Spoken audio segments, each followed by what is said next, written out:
What's going on, guys? This is Techricity here, and smartphones are generally termed as overpriced and overexpensive pieces of technology.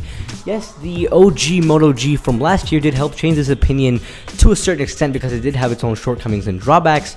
Now it's 2014, and there's another smartphone that's stealing the spotlight in the budget side of things, and that phone is this one right here. I'm talking about the Xiaomi Redmi 1S. But how far can 6,000 rupees or $100 actually get you?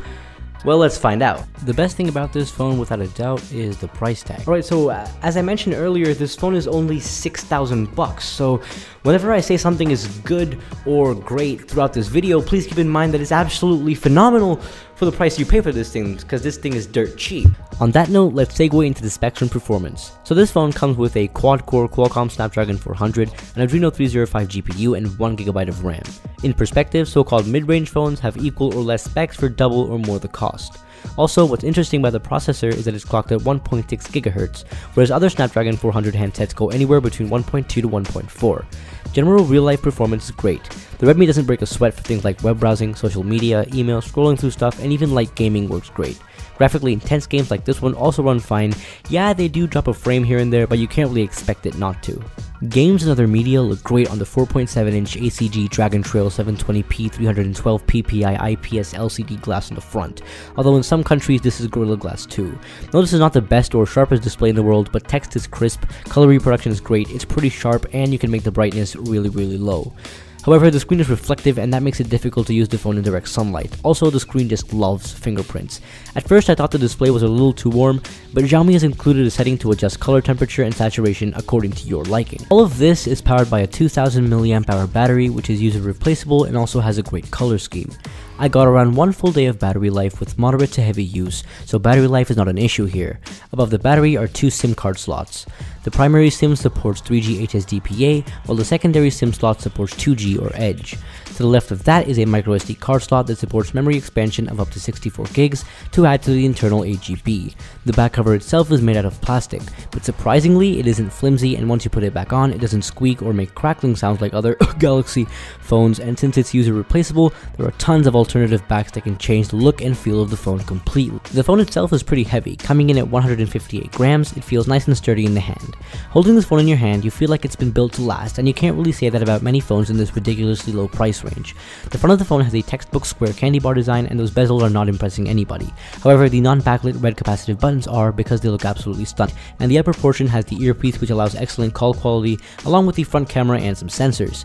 The left side is completely bare, and the right side has well-placed tactile volume and sleep buttons. The top houses a 3.5mm headphone jack, whereas the charging port and primary microphone are at the bottom.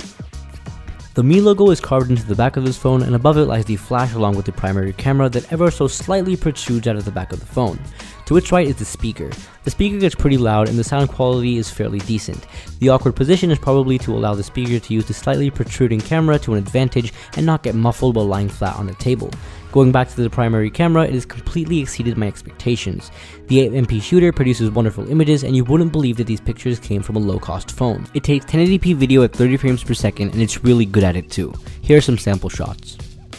As you can see, pictures are clear, vivid, color reproduction is good, and overall it's just a great camera.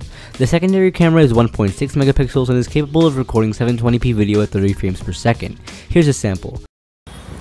Alright guys, so this is a front-facing video sample on the Redmi 1S. So straight off the bat, there is no stabilization, so I apologize for the shaky video. Also, the audio quality isn't that great. However, this camera is pretty good, even though it's only 720p front-facing. It should be great for selfies, so yeah. The camera app is also magnificent. It's easy to use and change some quick settings, it's got live filters, and it's also got a bunch of detail settings if you want to dig deeper into it. It also facilitates time-lapse video, live video filters, etc. And speaking of the software, the phone is running a custom version of Android known as MIUI. And I usually hate skins on TouchWiz on top of Android, but I'm gonna make an exception for MIUI. If I wanted to talk about the feature-rich MIUI, that would be a whole other video, but basically, it's a heavily altered and customizable version of Android that isn't filled with tacky gimmicks like air gestures, but with useful features everywhere in the software. It has a theme store with lots and lots of themes and a wallpaper hub with hundreds of cool wallpapers. There isn't an app drawer, and you can make infinite pages and folders to organize your apps, similar to iOS. One major con of MIUI is that it's a memory hog. If you want your phone to always be very snappy, you'll find yourself clearing out the memory often. The occasional dropped frame and stutter can be blamed on MIUI, but even if you don't happen to like MIUI, you can just flash something else. That's right, Xiaomi will still uphold the warranty even if you root, so CyanogenMod would fix those little stutters that MIUI causes. The latest version at the time of recording, that is version 45, claims to fix the heating issue, but while doing intensive tasks like video watching or gaming, it still heats up to an uncomfortable extent, but not enough to do any serious damage. MIUI also gets frequent updates, so the experience with the Redmi 1S will continue to improve. At the end of the day, this is a great phone. You can't really say anything about its small shortcomings because of that minuscule price tag. So if you're looking for a budget phone and want a lot of bang for a little buck, look no further. If you're lucky enough to get your hands on one, the Xiaomi Redmi 1S is what you want to buy. Alright guys, so that concludes my review of the Xiaomi Redmi 1S. Please give me a thumbs up if you like this video. I did put a lot of effort into it. Also, talk to me down in the comment section below. I will try to reply to as much comments as possible. Also, follow me on Twitter and Instagram because I do really appreciate that. But above all, please do subscribe because it motivates me to make new videos and it keeps me going. So please do not forget to subscribe. Anyways, thanks for watching and I will catch you guys in the next one. Peace.